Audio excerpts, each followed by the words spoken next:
Ayo memilih apa yang kau suka.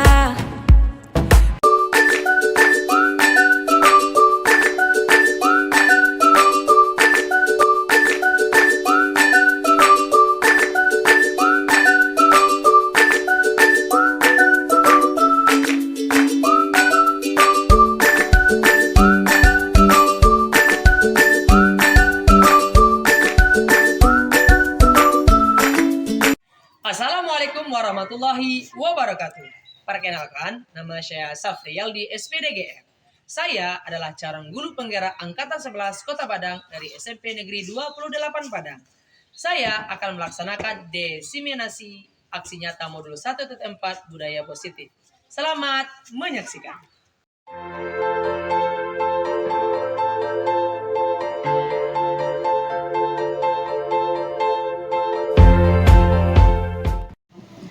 Bismillahirrahmanirrahim. Assalamualaikum warahmatullahi wabarakatuh. Waalaikumsalam warahmatullahi wabarakatuh. Yang terhormat Bapak Kepala Sekolah beserta Wakil Kepala Sekolah SMP Negeri 28 Padang. Selanjutnya yang kami hormati Bapak Ibu Guru yang hadir pada hari ini dalam rangka mengikuti diseminasi budaya positif. Puji dan syukur marilah kita ucapkan kepada Allah Subhanahu wa Ta'ala yang telah memberikan kita nikmat kesehatan sehingga kita bisa berkumpul di ruang Majelis Guru SMP Negeri 28 Padang pada hari ini. Kemudian salawat beriringan salam tak lupa pula kita hadiahkan kepada arwah baginda Rasul kita, yakninya Nabi besar Muhammad Sallallahu Alaihi Wasallam, yang telah membawa kita kepada alam yang penuh dengan ilmu pengetahuan dan teknologi seperti saat sekarang yang kita rasakan. Baiklah, pada hari ini kita akan mengikuti diseminasi budaya positif yang akan disampaikan oleh 3 orang calon guru penggerak SMP Negeri 28 Padang. Yang pertama adalah Ibu Rizky Luciana SPDGR dengan guru bidang studi seni budaya. Selanjutnya Bapak Syafrialdi SPDGR dengan guru bidang studi PJOK. Selanjutnya Bapak Fauzan SPDIGR, guru bidang studi pendidikan agama Islam sekaligus wakil sarana dan prasarana sekolah. Baiklah, sebelum penyampaian diseminasi oleh 3 orang calon guru penggerak, mari kita minta sambutan dari Bapak Kepala Sekolah. Kepada Bapak Zulfiardi SPDI MPD disilahkan.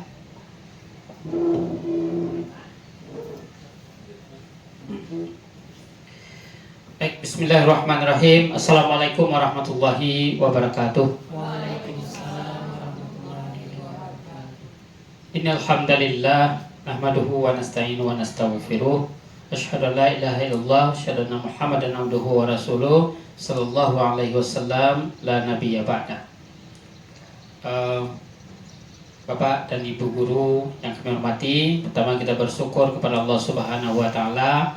Alhamdulillah hari ini kita dapat hadir untuk memenuhi undangan dari rekan-rekan kita calon guru penggerak dalam kegiatan diseminasi budaya positif. Kemudian salawat dan salam Allahumma shalli ala sayyidina Muhammad, kita berdoa kepada Allah semoga disampaikan bonya kita Nabi Muhammad sallallahu alaihi wasallam. Bapak dan Ibu guru yang kami hormati, pada kesempatan kali ini kita berkegiatan dalam rangka membantu rekan-rekan kita, yaitu calon guru penggerak SMP Negeri 28 Padang yang hari ini akan mempresentasikan tentang budaya positif dan penerapannya di sekolah.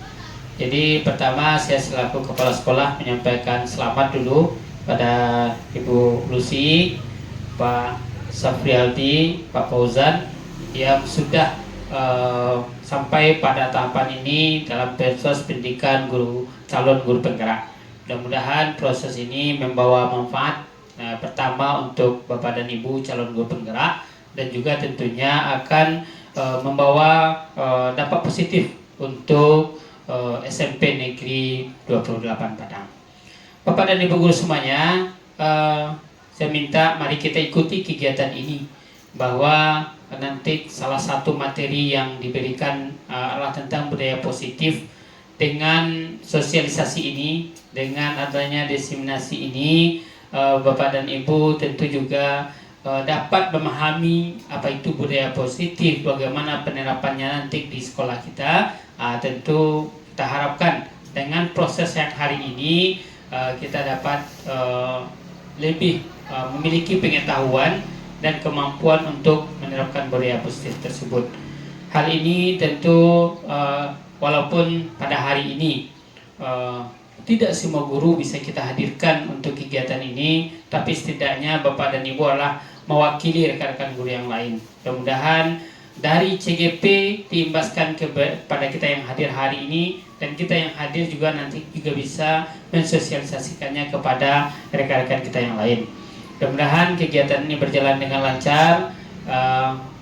Bapak Ibu calon guru penggerak dapat menyelesaikan tugas ini. Ini salah satu bentuk latihannya. Pertama, latihan menyampaikan ide dan pikiran kita. Yang kedua, ini adalah sebagai tugas dari calon guru penggerak. Tentu nanti apa yang disampaikan hari ini tidak hanya sebatas kegiatan kita dalam pendidikan calon guru penggerak saja. Setelah selesai pendidikan guru penggerak nanti dan Bapak Ibu menjadi guru penggerak, maka hal ini mesti kita terapkan dengan sungguh-sungguh di sekolah kita ini.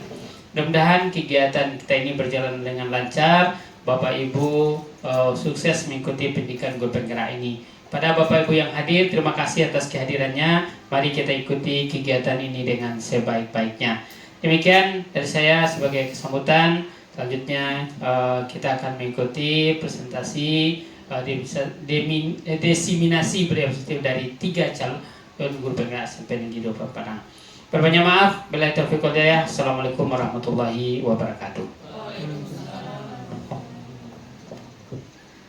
Baik, terima kasih kita ucapkan kepada Bapak. Selanjutnya adalah presentasi yang pertama yang akan disampaikan oleh Ibu Rizky Luciana.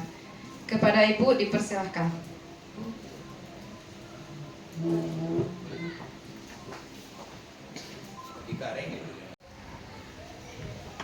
Penampilan selanjutnya yang akan disampaikan oleh Bapak Syafrialdi SPDGR. Kepada Bapak Syafrialdi disilahkan.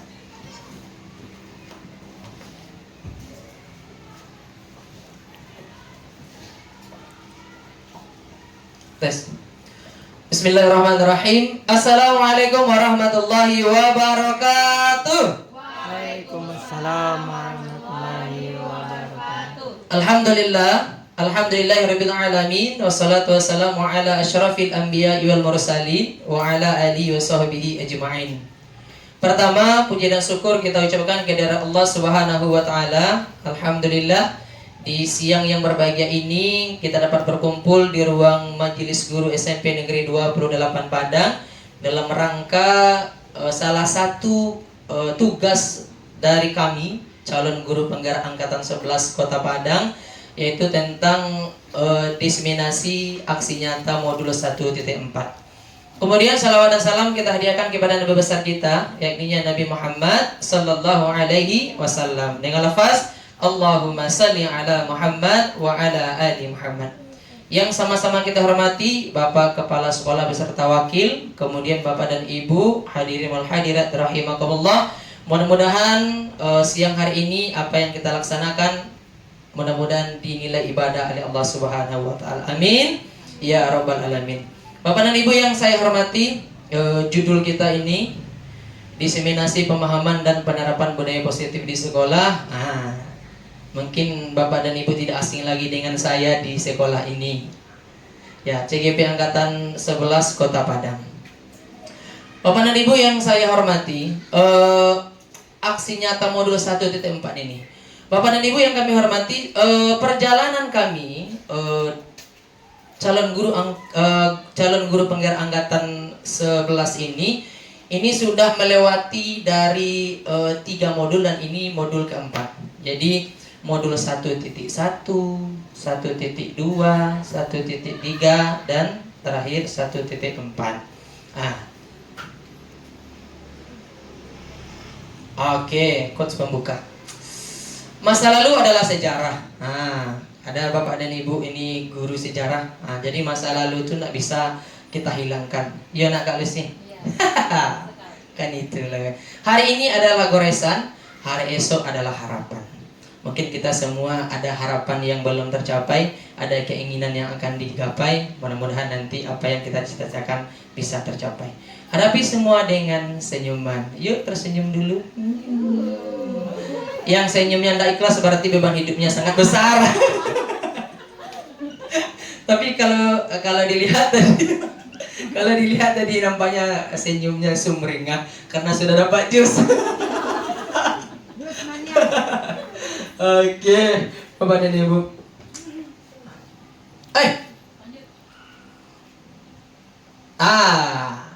Bilang cakap ya. Kita pantun dulu. Anak nelayan menuju babat, mencari ikan dengan teliti. Salam hangat, guru hebat. Izinkan saya menyampaikan materi. Tepuk tangan dulu. Ya, semakin siang nih kantuk, ya semakin sore ini kantuknya semakin kuat biasanya.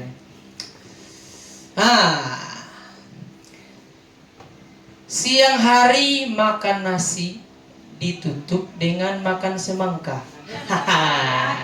Ya ada semangka ya? Oh iyalah. Pokat. Nah, inilah materi diseminasi penerapan budaya positif di sekolah. Tepuk tangan lagi. Sebelum ini, Bapak dan Ibu, kita speaking dulu.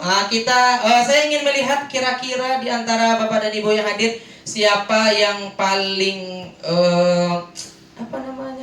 yang paling konsentrasi di siang ini. Kita coba ya, cari berpasangan. Nah, Kak Nisa berpasangan dengan siapa bagusnya? Yutri boleh. Ini untuk melihat kira-kira siapa di antara kita yang siang menjelang sore ini yang masih konsentrasinya semangat di ruangan kita, atau lah Bang Anan atau mungkin pikiran sudah kemana-mana. Oke. Nah, tapi kita tidak senyum-senyum ya, karena senyum-senyum tadi sudah ada. Nah, sekarang yang pertama saling berhadapan dulu. Saling berhadapan. Oke, kita bagi menjadi saling berhadapan saja senyum-senyum lah, lo disuruh lah dong. Saling berhadapan saja deh. Dan dicari lo mata dulu lu naik. Beko pandangan pertama kau jatuh ke hati lo Beko. Oke. Nah, Bapak dan Ibu, yang sebelah kanan saya 1, 2, 3, 4 itu ke saya ya, Fitri, Amel, Ibu, kemudian itu saya kasih warna hijau. Hijau ya, siset. Yang sebelah kiri, Aka 1, 2, 3, Ibu, Aka itu warna hitam. Nah, jadi tangan kanannya saling berhadapan. Ya model itu. Saling mendekat lurus. Jadi ketika saya sebutkan warna, yang saya sebutkan warna harus menghindar. Menghindarnya mau ke atas, mau ke samping, mau diputar-putar dulu sebelum menggeser kan. Pokoknya warna yang saya sebut harus menghindar, warna yang tidak disebut berusaha menepuk temannya, tangan temannya. Yang tertepuk berarti itu yang dapat poin. Nah, contoh kita coba tes dulu ya. Yang warna yang saya sebut menghindar. Lu menghindar sih langsung. Padahal lu warna hijau.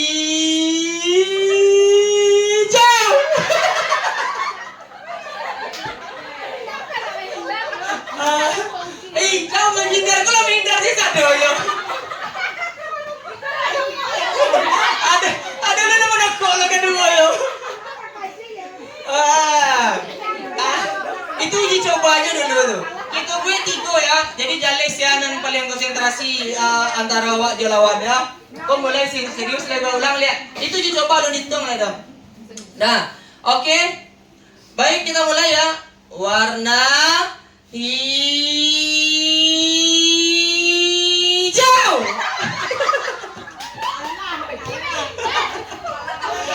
Yang dapat 1 poin. Siapa yang menang 1 poin. Kita poinnya 3. 1. Oke, 1 lah. 1 kosong ya. Lanjut yang kedua. Masih sama, kita yang sampai 3 kali. Karena yang satu menang itu bisa jadi kesempatan masih ada. Ya, pokoknya warna yang saya sebut menghindar ya. Warna hitam. Oh, kok dia baca? Nggak tahu. Yang penting tangannya digerakin aja, selesai. Oke, ada yang satu sama? Ada yang satu sama? 1-0, 2-0 terakhir. Kalau misalkan 3-0 berarti konsentrasinya dengan teman sebelahnya lebih tinggi untuk hari ini ya. Terakhir, warna hitam.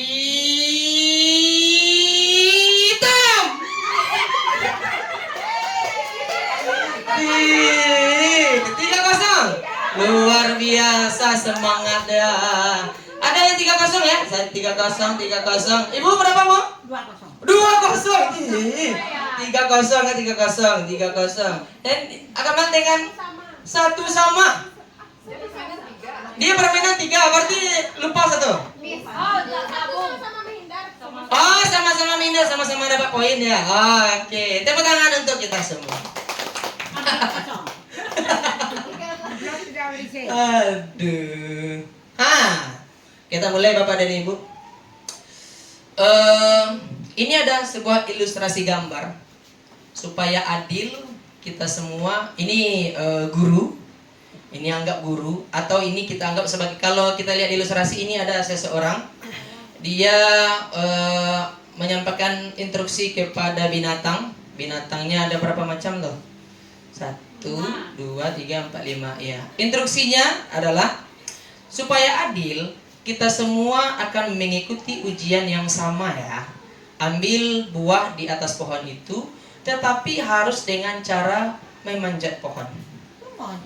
Nah, kira-kira kalau itu instruksinya, kira-kira apa, binatang apa yang menang? Iya, gajah. Ada yang mengatakan gajah. Oh, belalai, oke. Iya.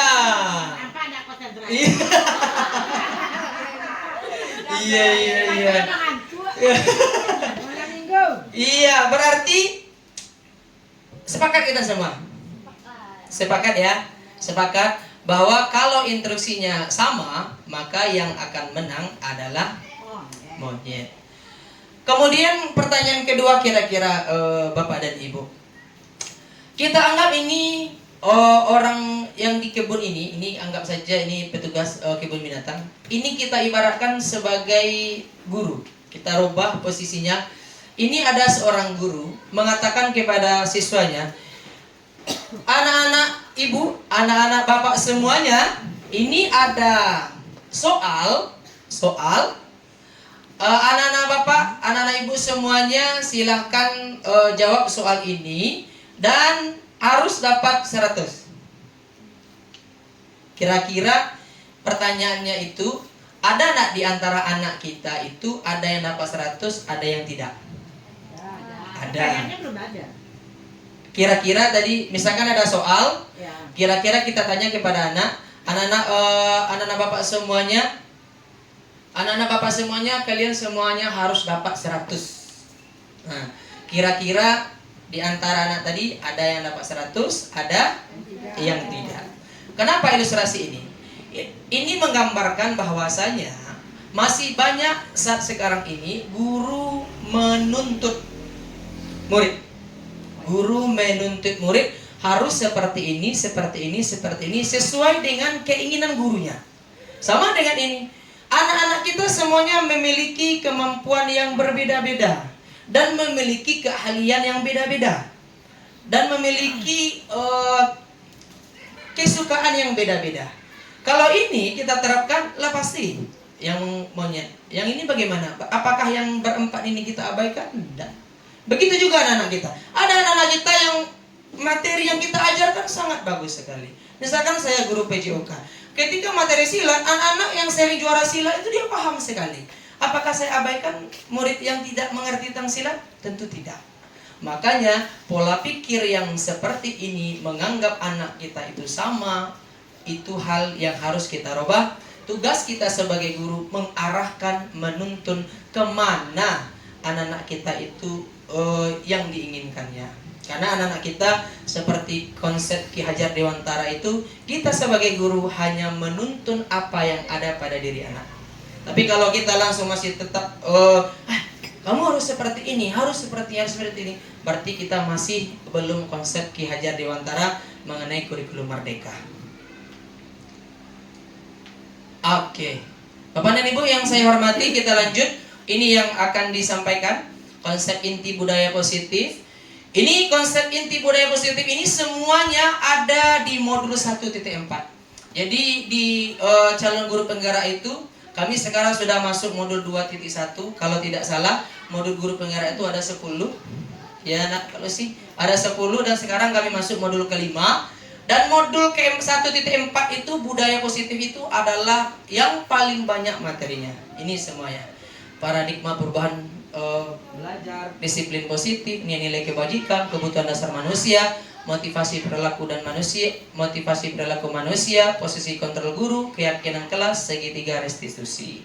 Jadi memang besar, banyak sekali. Beda dengan modul yang lain ketika kami pelajari guru penggerak ini, modul 1, 1.1, 1.2, 1.3, dan ini yang paling berat. Oke, pertanyaan pemantik. Apa pandangan Bapak Ibu terhadap murid yang Bapak Ibu ajar di kelas? Oke. Apa pandangan Bapak Ibu terhadap murid yang Bapak Ibu ajar di kelas? Kira-kira pandangan Bapak dan Ibu terhadap murid Bapak dan Ibu yang Bapak Ibu ajarkan di kelas, kira-kira pandangan Bapak Ibu terhadap anak-anak kita itu seperti apa? Yang Bapak Ibu ajarkan. Apakah mungkin malas? Ada kira-kira yang bisa? Kira-kira siapa yang bisa memberikan gambaran? Apa kok? Malas. Apalagi? Kurang konsentrasi. Karakternya berbeda-beda. Suka bermain. Ya, betul. Ada lagi? Hiperaktif. Lapar ya, sebentar keluar. Suka keluar masuk ya. Apalagi kira-kira? Suka tidur, iya guys. Berarti adakah dari kita memandang anak-anak kita dengan pandangan yang positif? Apakah semuanya seperti itu? Tidak. Ada yang rajin? Alhamdulillah. Ada yang rajin. Ada yang rajin. Berarti di satu kelas yang kita ajar itu anak kita itu beragam, bermacam-macam. Karakteristiknya berbeda-beda, lingkungannya berbeda-beda. Ya, betul sekali. Apa yang Bapak Ibu yakini tentang murid? Kira-kira terhadap anak yang ada di kelas kita, kira-kira apa yang akan kita yakini terhadap murid? Yakin kita terhadap ini. Ini anak ini seperti ini nanti. Kira-kira ada enggak pikiran kita melihat anak-anak kita? Misalkan ada anak-anak kita yang memang sukanya bermain, saya yakin anak ini akan seperti ini jadinya nanti. Kira-kira ada enggak? Ada pandangan. Kira-kira salah satunya Bu Yur Liza, Oma. Kira-kira ada enggak? Misalkan anak ini seperti ini dan Ibu yakin tentang murid ini akan seperti ini. Kira-kira apa contohnya? Apa yang Bapak Ibu yakini? Dan perilaku anak itu seperti apa kira-kira? Perilaku anak itu suka mengganggu temannya. Temannya sedang belajar. Iya, berarti dia sering mengganggu ya? Mengganggu. Mengambil pulpen. Oh, mengambil langsung secara paksa ya? Secara paksa, secara silap. Mencuri ada juga, Bu? Ya. Wah, berarti anak-anak kita memang beragam berarti ya. Berarti memang perilakunya juga banyak yang kurang baik, berarti ya, mengambil sesuatu juga. Iya. Itulah tugas kita bersama nanti. Ya, tapi itu tentu tidak semuanya. Nah, ini kondisi yang sering terjadi. Kondisi yang sering siswa ini apa nih? Apakah ada Bapak dan Ibu yang bisa membaca? Saya tidak bisa membaca. swadaya. Siswa didefinisikan sebagai selembar kertas kosong dan gurulah yang akan mengisinya dengan tulisan, lukisan atau goresan lainnya. Pembelajaran yang lukisan atau goresan lainnya. Sampai di situ mungkin Nah. Iya. Berarti ini ada kondisi yang sekarang masih dipahami oleh guru-guru kita, bahwasanya siswa adalah seperti selembar kertas kosong, gurulah yang akan mengarahkannya. Nah, itu. Kemudian yang kedua, pembelajaran yang berpusat pada guru. Siswa bertugas melakukan semua perintah guru dan siswa harus menguasai semua mata pelajaran serta mendapatkan nilai di atas KKM. Ada yang kita seperti ini? Iya, ini memang kebanyakan kita seperti itu. Pembelajaran kita masih bersifat teacher center. Kita banyak yang memberikan materi kepada anak, kita yang menjelaskan kepada anak, kemudian baru nanti di akhir kita berikan soal, maka mereka harus mendapat nilai di atas KKM. Ini yang masih banyak terjadi di kita. Oke, filosofi pendidikan Ki Hajar Dewantara. Tujuan pendidikan menurut Ki Hajar Dewantara adalah menuntun. Ini menuntun ya. Segala kekuatan kodrat yang ada pada anak agar mereka dapat mencapai keselamatan dan kebahagiaan yang setinggi-tingginya. Jadi Bapak dan Ibu, di guru Bapak dan Ibu, kami guru penggerak, ini yang pertama kali dibahas satu modulnya itu adalah tentang konsep pemikiran Ki Hajar Dewantara tentang pendidikan. Jadi di guru penggerak kami memang banyak mempelajari tentang konsep pemikiran Ki Hajar Dewantara. Di kurikulum Merdeka iya juga. Bapak dan Ibu kalau buka PMM itu banyak juga membahas tentang Ki Hajar Dewantara. Sekolah bisa diibaratkan sebagai, ini konsep Ki Hajar tadi. Sekolah bisa diibaratkan sebagai ini apa nih? Tanah tempat bercocok tanam. Murid adalah tanaman itu sendiri yang harus dirawat dan dijaga agar bisa menghasilkan panen yang baik nantinya. Jadi maksudnya gini, konsep pemikiran Ki Hajar Dewantara ini begini. Kita sebagai guru diibaratkan sebagai petani, ya kan? Sebagai petani atau tukang kebun. Ini konsep Ki Hajar Dewantara. Dan itu yang diterapkan di guru penggerak. Konsep itu apa? Guru diibaratkan sebagai petani atau tukang kebun. Siswanya adalah diibaratkan sebagai padi atau jagung. Benih. Kemudian yang menanamnya adalah guru. Kemudian yang menyiramnya adalah guru. Tetapi guru tidak bisa merubah benih jagung menjadi padi, benih padi menjadi jagung. Jadi Bapak dan Ibu, kalau misalkan anak kita ini konsep pemikirannya atau kodratnya itu misalkan mahir di bidang olahraga, jangan dituntut anak kita ini mahir di bidang matematika. Karena kadang rasa-rasanya sulit. Betul nah Bu. Jadi gitu. Kita harus memahami keberagaman anak-anak kita di dalam. Kalau misalkan kita tetap menuntut, maka kita akan sakit kepala melihat anak. Kenapa ini tidak bisa-bisa? Kenapa ini tidak dapat? Tapi ketika disuruh olahraga, berprestasi, semangat. Ada lagi misalkan anak kita senang desainer, teman-temannya megang gitar aja jarang, ternyata dia banyak dapat lagu. Ini yang harus kita kembangkan. Karena seperti konsep THD, kita tidak bisa merubah anak kita mau jadi apa, tetapi kita mengarahkan agar potensi anak-anak kita itu dia tahu bahwa dia hebat, maka kita kembangkan, maka akan keluarlah kehebatan yang ada pada dirinya. Kelas yang mencerminkan pemikiran Ki Hajar Dewantara. Melaksanakan pembelajaran yang bermakna dan menyenangkan, memberikan tuntutan dan arahan kepada peserta didik sesuai dengan kodratnya. Kemudian menyadari setiap peserta didik unik, memiliki karakter yang multikultural, menghindari perbedaan pemberian hukuman atau punishment. Ini kelas yang mencerminkan pemahaman konsep Ki Hajar Dewantara. Ini 4 ini Bapak dan Ibu. Ini ada sedikit video, kita saksikan.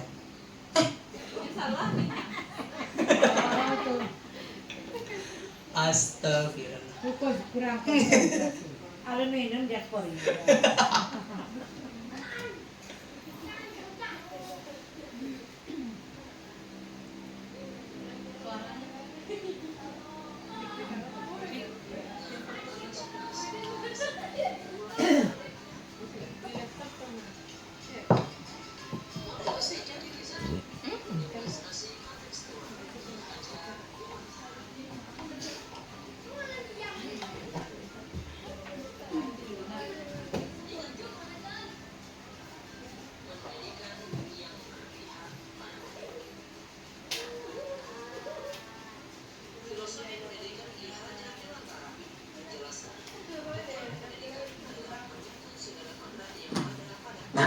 Agar mereka dapat mencapai keselamatan dan kebahagiaan yang setinggi-tingginya, baik sebagai manusia.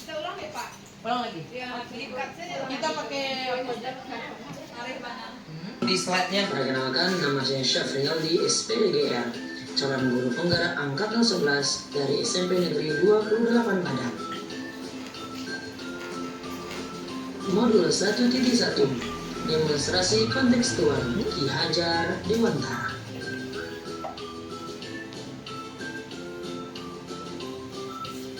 Dengan tema pendidikan yang berpihak pada murid. Filosofi pendidikan Ki Hajar Dewantara menjelaskan tujuan pendidikan adalah menuntun segala kodrat yang ada pada anak agar mereka dapat mencapai keselamatan dan kebahagiaan yang setinggi-tingginya, baik sebagai manusia maupun sebagai anggota masyarakat.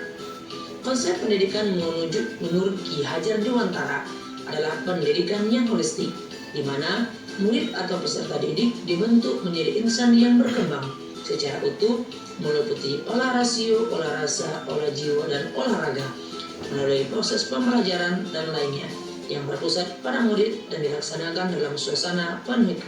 Guru harus berpihak pada murid sehingga dapat membimbing dan menuntun muridnya sesuai dengan kodratnya, baik kodrat alam maupun kodrat zaman. Beda pendidikan dan pengajaran. Pendidikan sendiri memberikan fokus penekanan dalam pemberian pengetahuan. Sementara itu, pengajaran menekankan pada pembentukan karakter dari peserta didik tersebut. Semboyan pengajaran Ki Hajar Dewantara. Ingasa sung tulado, artinya di muka memberikan contoh. Ingmat ia mangun karsa, di tengah membangun ide dan gagasan. Tuturi handayani, di belakang memberikan dorongan. Pada saat ini masih terjadi permasalahan di lingkungan pendidikan, di mana pendidikan saat sekarang ini masih banyak berpusat pada guru. Padahal seharusnya pendidikan pada saat sekarang ini sudah berpusat kepada murid atau student center. Hal itu juga dimaknai dengan kurangnya pemahaman terhadap semboyan Ki Hajar Dewantara. Sehingga dengan 3 semboyan itu bisa diterapkan dalam dunia pendidikan, maka guru sebagai contoh memberikan ruang dan ide gagasan dan juga memberikan dorongan kepada murid untuk mengembangkan potensi yang ada. Jika guru bisa memahami filosofi pendidikan menurut Ki Hajar Dewantara, maka pendidikan akan berpihak kepada murid. Sehingga siswa akan merdeka dalam belajar, siswa akan kreatif dan inovatif, dan siswa akan belajar sesuai dengan perkembangan zaman yang berbasis IT dan teknologi. Maka oleh sebab itu, jadilah guru yang bisa memberikan teladan dan mampu mengarahkan siswanya menemukan potensi dalam dirinya dalam menggapai cita-cita dan keinginannya.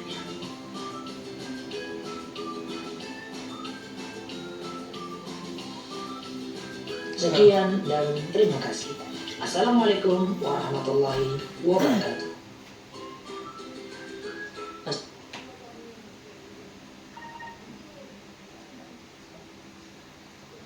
Oke, Bapak dan Ibu. Kenapa diam ya? Terlena. Iya. Bapak dan Ibu yang kami hormati, kita lanjutkan. Ini pembelajaran dengan paradigma baru.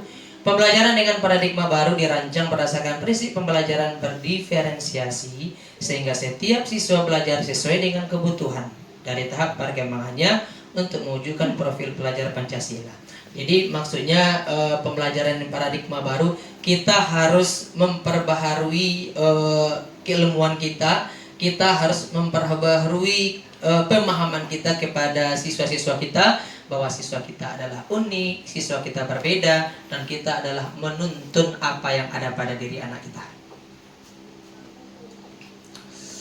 Mengubah paradigma ini salah satu contoh bagaimana cara merubah paradigma lama ke paradigma baru. Ini contohnya.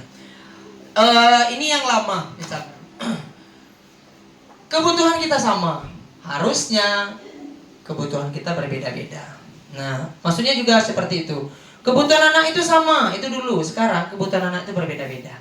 Contohnya lagi, semua orang melihat hal yang sama. Nah, kita misalkan melihat anak, oh ternyata semua orang melihat anak ini nakal. Contoh. Setiap orang memiliki gambaran yang berbeda-beda. Ternyata setelah kita gali, ternyata banyak alasan, banyak latar belakang yang membuat anak itu melakukan hal-hal yang seperti itu. Kemudian banyak lagi, kita mencoba mengubah orang agar berpandangan sama dengan kita.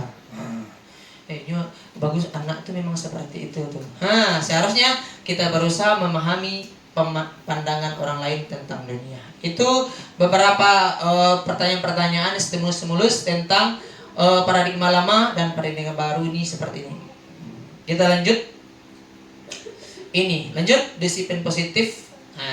Disiplin positif adalah merupakan salah satu cara penerapan disiplin yang bertujuan untuk menumbuhkan kesadaran serta memberdayakan murid untuk melakukan tanpa iming-iming pujian, ancaman maupun hukuman. Ini disiplin positif. Disiplin positif itu kira-kira di sekolah kita udah ada enggak disiplin atau budaya positif? Hal-hal yang dilakukan oleh guru atau hal-hal yang dilakukan oleh anak dan itu bersifat baik tanpa ada paksaan. Kira-kira ada enggak Bapak dan Ibu? Ada. Saya sering melihat Bapak dan Ibu itu ada berdiri di gerbang sambil menunggu anak. Itu kira-kira budaya positif apa enggak? Iya, betul sekali. Itu salah satu budaya positif. Kemudian budaya positif dilanjutkan. Kira-kira ketika anak kita datang, Bapak dan Ibu, guru-guru kita ketika di depan itu dia senyum apa cemberut? Senyum. Iya, senyumnya. Nah, bahkan ada yang membela, "Nak saya, Mbak, kenapa nih rambutnya panjang sekali?" Ya kan? Ya. Itu kan budaya positif. Iya kan? Nah, ini bajunya bagaimana? Masukin bajunya dulu. Itu kan positif itu. Tapi kalau langsung baru anak ini pagi udah bangunnya susah ya kan, orang tuanya mengakalinya agar pergi sekolah susah, tiba di sekolah di gerbang baru langsung kena hardik oleh gurunya. Maka anak itu ketika pagi dia sudah kena sesuatu yang membuatnya tidak tenang lagi, tidak senang lagi, maka bisa saja sehari itu dia tidak senang untuk belajar. Makanya ketika di depan kita perhatikan anak-anak kita. Kadang-kadang anak-anak kita kan memang pagi itu butuh perhatian. Ini kenapa tidak pakai sandal? Itu hal-hal yang positif itu. Banyak sekali hal-hal yang positif yang sudah kita lakukan di sekolah kita. Salah satunya itu. Kira-kira ada lagi enggak? Memberikan pujian ada enggak kita kepada anak-anak kita? Ada. Santiang. Bagus sekali. Iya, mantap. Iya.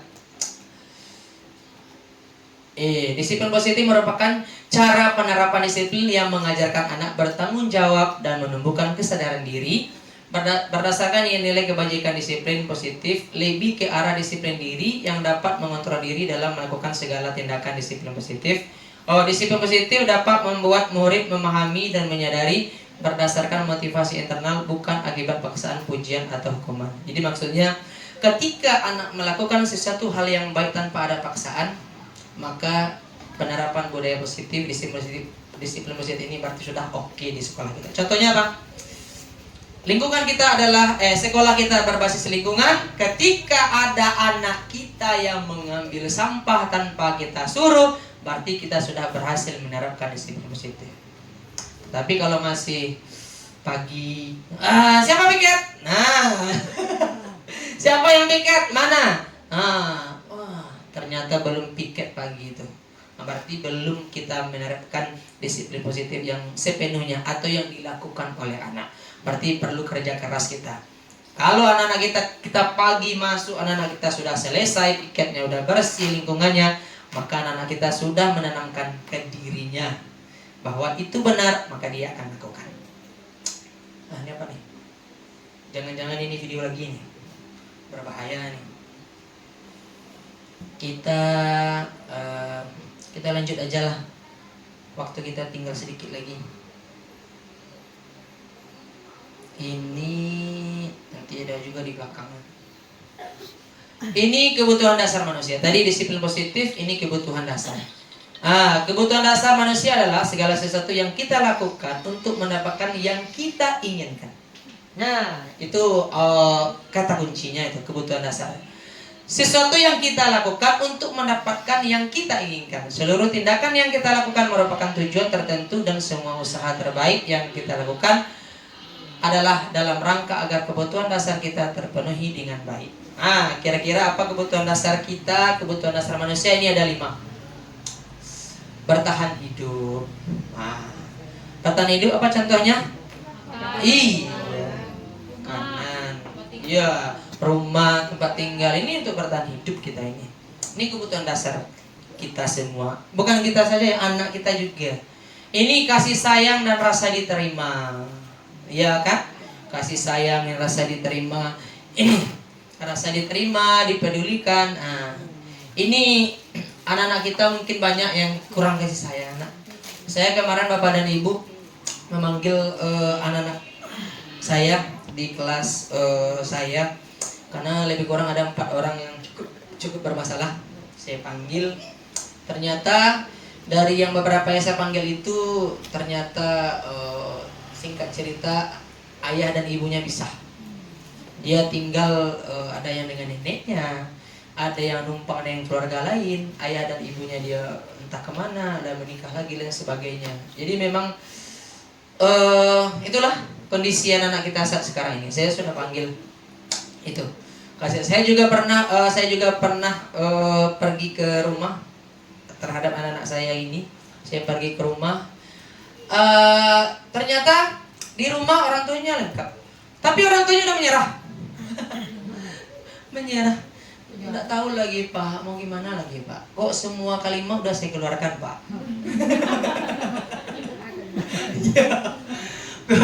Kok segala hukuman sudah saya lakukan Pak?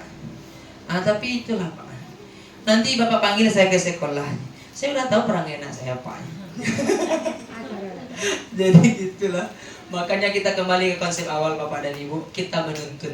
Jangan pusing dengan anak-anak kita yang seperti itu. Jangan kita habis energi kita dengan anak kita yang bermasalah. Kita abaikan anak-anak kita yang bisa kita arahkan ke arah lebih baik. Ya kan? Kalau kita hitung persentasenya setiap kelas itu, lebih banyak anak-anak kita yang bisa kita arahkan daripada yang bermasalah. Ada nggak kira-kira yang punya masalah di lokal itu, misalkan satu lokal itu ada 15 orang? Nggak ada kan? Palingan 4, 3, 2, 1. Gitu. Itu penguasaan, harga diri, keinginan untuk dianggap. Ini kadang-kadang keinginan untuk dianggap ini. Makanya ada anak-anak kita kadang-kadang main circle-circle itu di sekolah kita kan ada tuh. Betah ada kejadian dulu sampai dipanggil orang tua. Itu cukup banyak kejadiannya kan. Nah, kelompok-kelompok. Karena kenapa? Dia ingin merasa dihargai. Ya, ini kelompok kami, ini kelompok hebat ini. Ya, mengalahkan kelompok lain, saling sindir di media sosial. Akhirnya bermasalah jadinya. Ada kejadian. Iya betul. Nah, kemudian kebebasan, mandiri, memiliki pilihan, mencoba hal yang baru. Ini anak-anak kita banyak. Contohnya misalkan mencoba hal yang baru kemarin, Aura mencoba hal yang baru positif. Kita jarang kan mendengar siswa kita yang berprestasi di bidang akademik. Kemarin kan matematika dan bahasa Indonesia. Dia mencoba hal-hal baru, alhamdulillah dapat medali, ya kan? Karena itu kan nasional tuh. Dia online-nya secara nasional, ya luar biasa. Itu makanya kalau ada hal-hal yang baru, kalau ada lomba-lomba, jangan langsung kita berpikir, nak kado murid lagi. Mana tahu ada anak-anak kita yang mau ikut ya. Kemudian kesenangan, bermain, humor, antusias, tertawa. Ini udah jelas ini yang sangat sering kita sukai. Ini kita lanjut saja. Motivasi perilaku ini, motivasi ekstrinsik, intrinsik. Motivasi itu apa Bapak dan Ibu? Adalah dorongan. Nah, dorongan. Dorongan di X ini, dorongan di luar, motivasi intrinsik ini di dalam diri. Jadi kalau dorongan seseorang untuk melakukan sesuatu itu ada yang di dalam, ada yang di luar. Ini hukuman, konsekuensi, dan restitusi. Ini contoh hukuman, ini konsekuensi, ini restitusi. Dia beda Bapak dan Ibu antara hukuman dan konsekuensi. Kalau hukuman tidak terencana, langsung tiba-tiba. Jadi kalau ada anak-anak kita misalkan yang bermasalah, langsung kita hukum. Hukuman namanya. Langsung. Nampak anak terlambat. Oke, terlambat berdiri 1 jam, lalu ambil sampah. Itu langsung dihukum anak kita.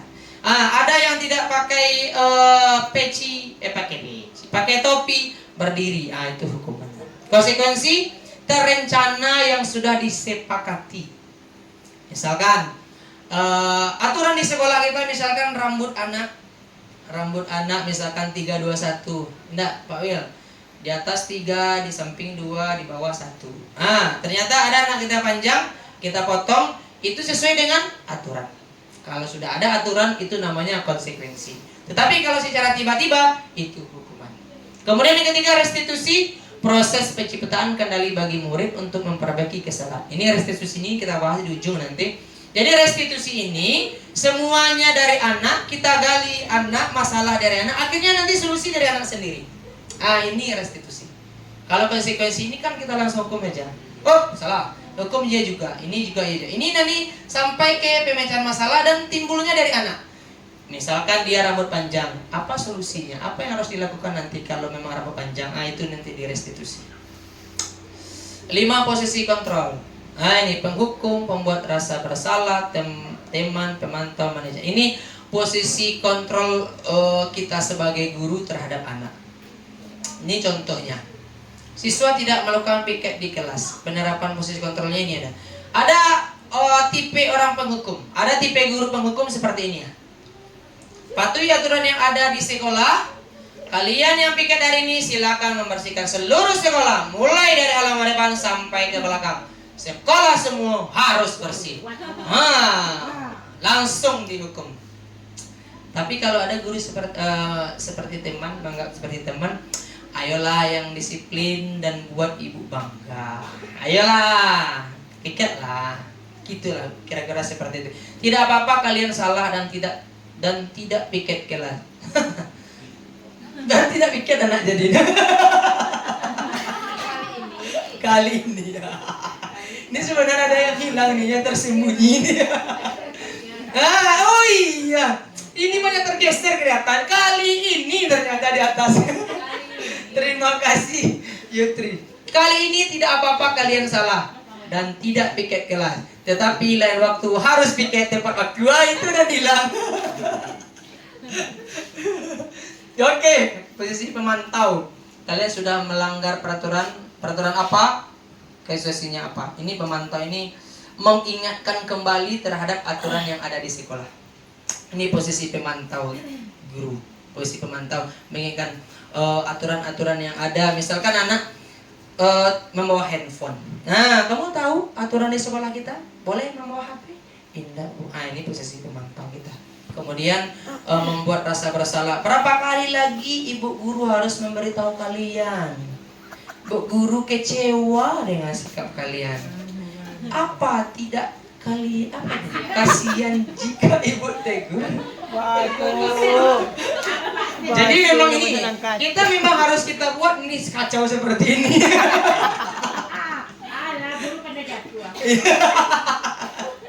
Ya, ini pembuat rasa bersalah. Ibaratnya kalau anak tidak piket mati, maka kita beri pertanyaan-pertanyaan membuat anak itu merasa bersalah. Kemudian manajer. Apa kalian tahu kesalahan apa yang sudah dibuat? Kira-kira bagaimana kalian akan memperbaiki kesalahan ini? Ini semakin banyak dibaca, semakin banyak nampaknya salah. Lanjut aja ya. Ini pakai video lah kita biar lebih semangat nampaknya. Ikulah.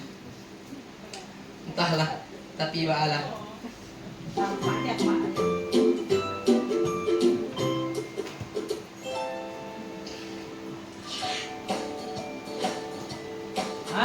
Nih bagus nih videonya. Guru seperti apa kita selama ini?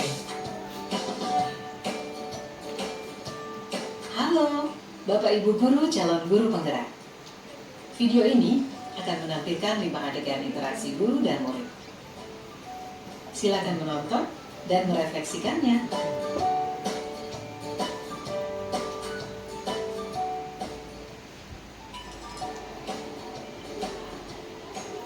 Pagi anak-anak, silakan PR yang kemarin Ibu berikan diletakkan di meja.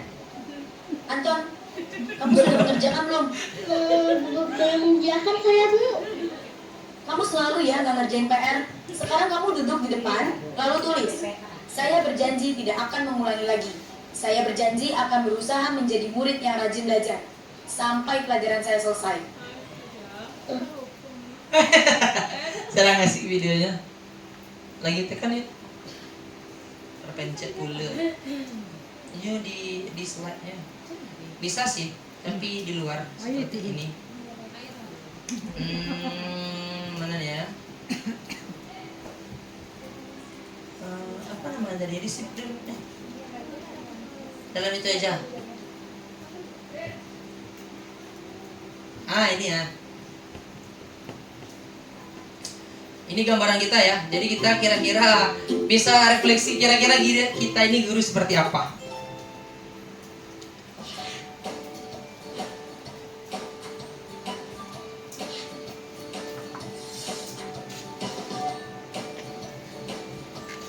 Halo, Bapak Ibu Guru calon guru penggerak. Video ini akan menampilkan 5 adegan interaksi guru dan murid. Silakan menonton dan merefleksikannya. Apa perbedaan guru A, B, C, D, dan E? Pagi anak-anak, silakan PR yang kemarin Ibu berikan diletakkan di meja. Langsung gas pagi ya. Kamu sudah mengerjakan belum? Belum mengerjakan saya, Bu. Kamu selalu ya nggak ngerjain PR. Sekarang kamu duduk di depan, lalu tulis. Saya berjanji tidak akan mengulangi lagi. Saya berjanji akan berusaha menjadi murid yang rajin belajar sampai pelajaran saya selesai.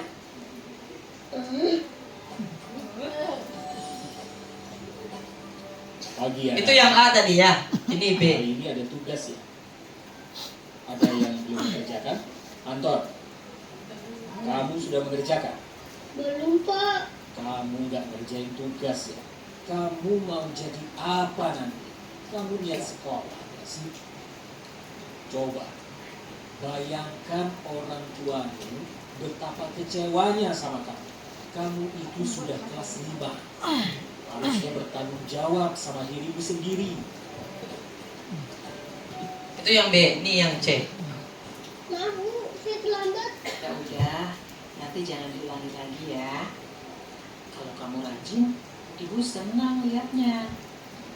Ya, lain kali tepat waktu ya masuknya.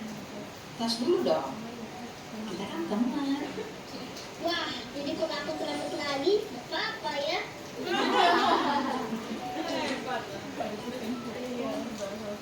Kamu kok nggak pakai baju olahraga?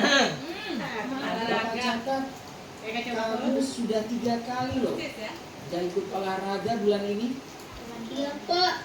Yang 3 kali berarti saya dapat sanksi, Pak.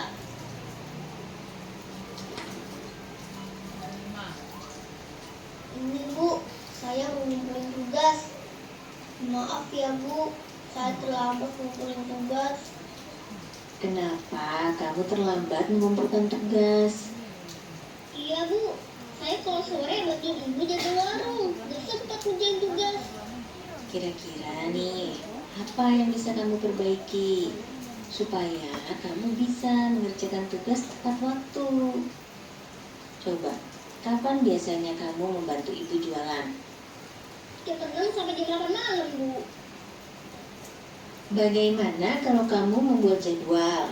Kapan kamu akan mengerjakan tugas? Oh gitu ya, Bu. Saya coba deh, Bu. Terima kasih, Bu. Kira-kira mana yang bagus Bapak dan Ibu? Nomor E. Ya, sepakat kita yang E ya. Apakah kita sudah seperti itu? Alhamdulillah. Lila, ya di bawah ya. Iya. Iya, tapi itu kan anak SD. Jangan kita anak SMP, anak sayang apa nih, Bos? Yang apa? Yang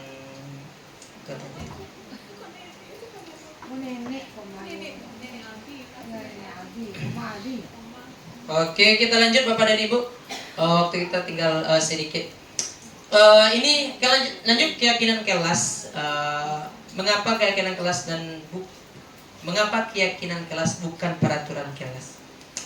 Jadi keyakinan kelas ini Bapak dan Ibu sebuah keyakinan yang dibuat bersama di dalam kelas dan disepakati bersama. Jadi kalau ada membuat keyakinan kelas ini dibuat oleh guru, berarti itu bukan keyakinan kelas, namanya itu keyakinan guru. Nah, itu.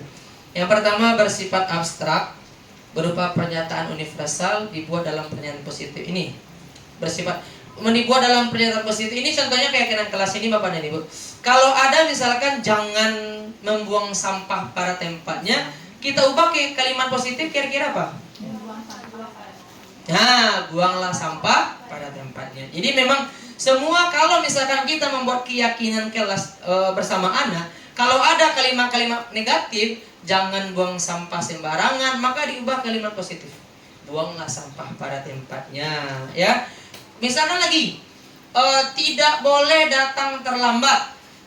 Yang positif, yang negatifnya, datang tepat waktu. Itu salah satu contoh kita membuat keyakinan kelas. Urutannya gitu kan. Kumpul kita dengan anak, kita kesepakati apa keyakinan kelas kita. Nah, ini.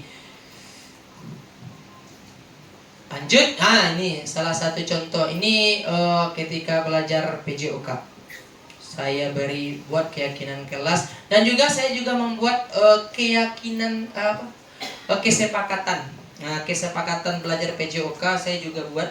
Nah, jadi di kelas juga dengan belajar PJOK juga misalkan harus setiap belajar PJOK menggunakan baju olahraga seperti itu dan sebagainya. Ini ada salah satu contoh keyakinan kelas di kelas 89.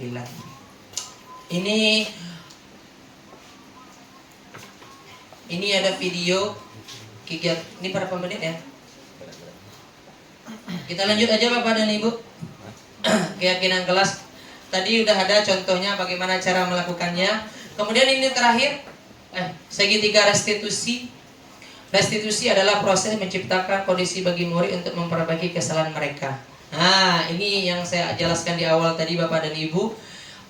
Kalau kita memahami segitiga restitusi ini, maka insya Allah perlahan-lahan anak-anak kita ini akan berubah sikapnya. Kalau restitusi yang kita lakukan tepat. Nah, mungkin Bapak dan Ibu guru-guru BK ini udah biasa ini kan mengenai restitusi ini. Konsep restitusi itu intinya gini. Kita tanya kepada anak. Kemudian setelah kita tanya apa penyebabnya dan sebagainya, yang terakhir apa kira-kira solusi dari mereka. Jadi kalau restitusi ini anak yang lebih banyak berpikir. Kita hanya membuka pertanyaan dan anak akan menggali apa yang terjadi pada dirinya. Sampai akhirnya nanti anak yang memberikan kesimpulan bahwa dia sudah melakukan ini, berarti dia berjanji seperti ini. Jadi gitu. Tapi kalau semuanya masih dengan kita lebih banyak berbicara. Kemudian nanti terakhirnya nanti kita memberikan hukuman kepada anak, kita memberikan kesimpulan kepada anak. Itu belum tepat untuk melaksanakan restitusi ini. Nah, dia ada 3 caranya.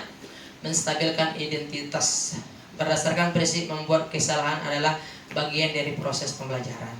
Nah, jadi menstabilkan identitas ini maksudnya ini contohnya. Berbuat salah itu wajar. Tidak ada manusia yang sempurna. Bapak Ibu juga pernah melakukan itu.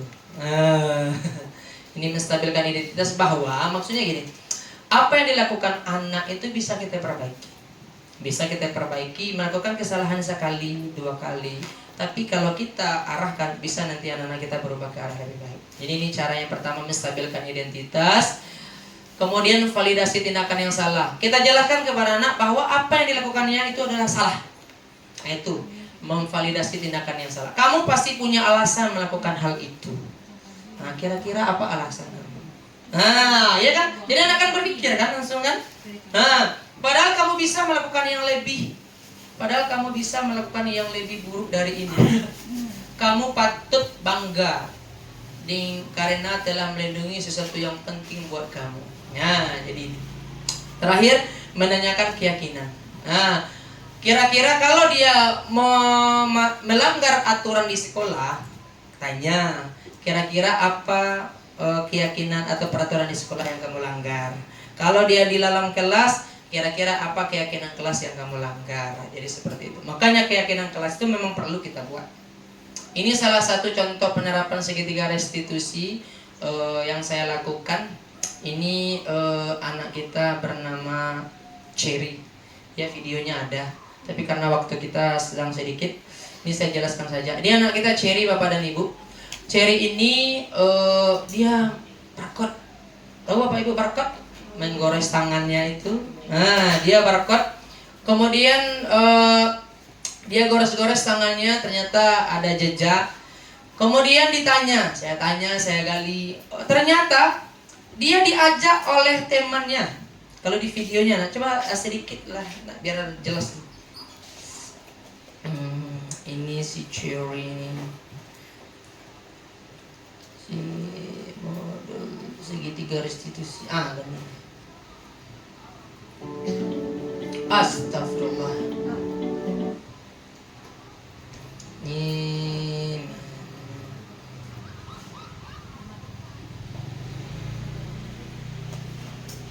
di video ini aja lah, sedikit saja Bapak dan Ibu sebagai gambaran saja.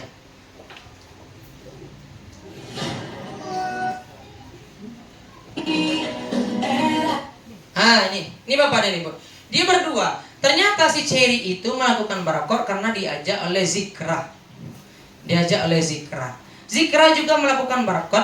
Dia melakukan barakor karena melihat sesuatu di YouTube, di video, di TikTok. Dia terinspirasi. Saya tanya, di TikTok itu apa saja yang dilihat? Ternyata di TikTok itu orang membarakor itu ada yang sudah pakai pisau, ada yang sudah pakai kaca. Jadi memang terinspirasi dari itu. Tapi ketika ditanya, dia masih melakukan dari jarum. Jadi maka kemarin itu sudah diselesaikan dengan baik sampai dipanggil orang tuanya. Ya nak sih. Itu mengenai segitiga restitusi Bapak dan Ibu. Terakhir. Jadi segitiga restitusi itu Bapak dan Ibu gitu, kalau misalkan bisa terselesaikan, maka kita sudah berhasil melakukan segitiga restitusi. Dan penyelesaiannya dari anak misalkan tidak melakukannya atau bagaimana lagi. Bapak dan Ibu, terakhir ini kira-kira ya saya bagikan inilah. Di situ tolong sih. Bapak dan Ibu, ini ada gambar ilustrasi. Ini ada orang banyak melewati jalan, tapi jalannya jauh berliku-liku. Ternyata orang lebih banyak memilih ini. Di sini ada satu orang, jalannya tidak berliku-liku, dekat, cuman sedikit menanjak. Harus ada yang dilewatinya, ada halangan. Di sini hanya satu orang, dia ajak orang-orang ke sini. Di sini kita coba bersama, ini tidak terlalu tinggi. Kita bisa untuk mendakinya, tapi mereka tidak mau. Kira-kira apa ilustrasi ini? Silahkan dicatat Bapak. Setelah itu dikumpulkan. Jadi dari gambar ini kira-kira apa isi ilustrasi ini yang bisa Bapak Ibu ambil pelajaran?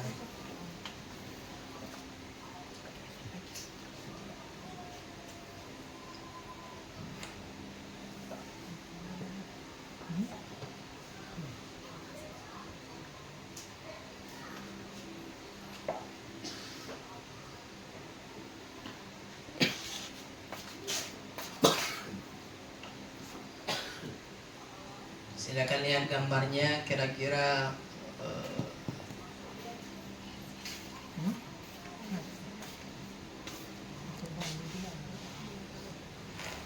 yang sudah boleh mungkin ditempel di sini boleh. Kita tempel di sini boleh bagi yang sudah selesai. Kira-kira apa isi dari ilustrasi gambar tersebut? Oke, yang pertama, enggak, taruh aja suka. Oh, bisa? Oh, bisa. Oke, sudah, oke, taruh di situ.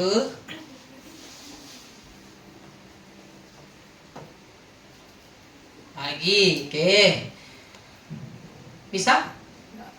Nah, kalau tidak bisa kita taruh aja di bawah, tidak apa-apa. Nah, nanti kita lihat.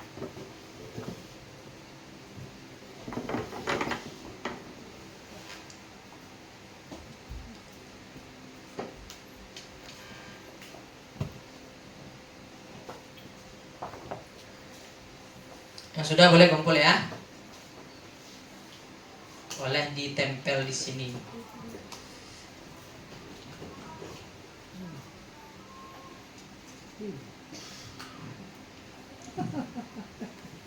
Kita tempel. Udah. Oke, makasih.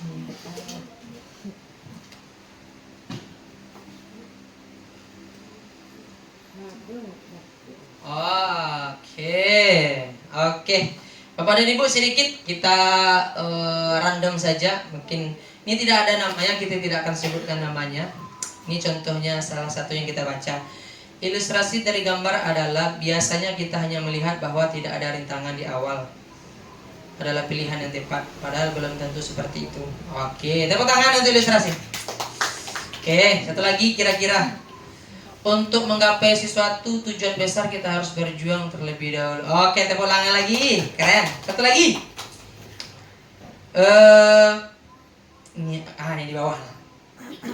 Ada solusi yang mudah namun membutuhkan pemecahan masalah yang sulit di awalnya. Oke, tepuk tangan Bapak dan Ibu. Oke, terima kasih Bapak dan Ibu yang saya hormati. Sedikit kira-kira inilah salah satu usaha dari calon guru penggerak. Kenapa banyak guru penggerak ketika mereka sudah selesai guru penggerak tetapi tidak ada perubahan misalkan di sekolah dan lain sebagainya? Karena ketika guru penggerak sudah tahu ilmunya tetapi ketika ingin menerapnya terkadang banyak kendala. Jadi kalau ada misalkan di sekolah-sekolah lain banyak guru penggerak tetapi tidak ada hal-hal yang berbeda, tidak ada hal-hal yang berubah dari sekolah. Bukan itu masalahnya Bapak dan Ibu. Terkadang banyak orang saat sekarang ini tidak mau merubah mindset atau pola yang ada pada dirinya. Maka apa solusi dari kami? Mulailah dari diri. Kalau misalkan di kemudian hari kami guru penggerak sudah lebih dari beberapa orang, maka ketika tidak ada perubahan dari sekolah, berarti bukan kami tidak mau merubahnya, berarti mindset yang tidak bisa dirubah, maka akan kami mulai dari diri kami sendiri. Terima kasih Bapak dan Ibu atas kerjasamanya. Mohon maaf apabila ada kesalahan dan kejanggalan. Ada pertanyaan Bapak dan Ibu? Kalau tidak ada, cukup kita akhiri. Wabillahi taufiq wal hidayah. Assalamualaikum warahmatullahi wabarakatuh.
Oke, anak Bapak Cherry.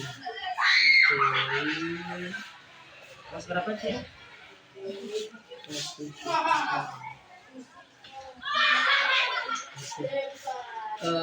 Cherry kelas 73. Bapak ingin bertanya kepada Cherry.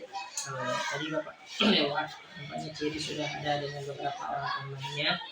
Bapak ingin tahu apa permasalahan Cherry, kenapa Cherry dipanggil oleh guru. Apa masalahnya? Silakan. Apa masalahnya Cherry? Mas. Silakan cerita. Barcode itu apa? Nggak tahu barcode. Bapak tahu nama barcode? Apa barcode itu? Bapak kurang paham. Yang familiar sekarang barcode itu apa? Hah? Barcode itu apa? Bukan nanya barcode. Barcode itu. Bapak tahu barcode itu? Istilah barcode ini apa maksudnya? Ya, jadi coba lihat Bapak. Apa kira-kira barcode itu apa?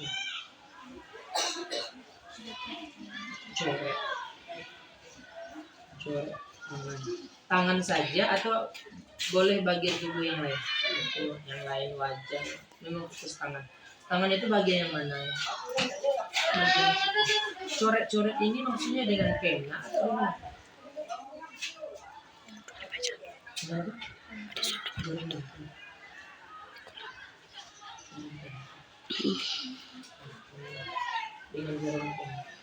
Oke, berarti pertama dari permasalahan sama teman guru karena barcode itu coret-coret tangan dengan begitu. Sejak kapan Cherry mau barcode dan mulai coret-coretnya sejak kapan? Baru tahunya kira-kira berapa lama? Sejak tahu dan mulai coret-coret lebaran berapa hari ke tiga? Cherry, seminggu. Sekitar seminggu. Awak yang ngajakinnya pas baru pertama sekolah, Pak? Oh, tahunya lah, ada lebih seminggu. Cuman ya kerja di Gua Riko. Berarti Gua Riko kini hari Senin, berarti hari Jumat kan? Mana awak yang ngajaknya itu dong, Pak? Oke, videonya bang. 2, 3. Assalamualaikum warahmatullahi wabarakatuh. Nama saya Cherry Wahyuni, saya berasal dari Wakatobi juga. Permasalahan saya barcode yang tidak diselesaikan oleh Pak Aldi. Saya tidak akan mengulanginya lagi dan tidak akan mengikutkan keajaran yang salah.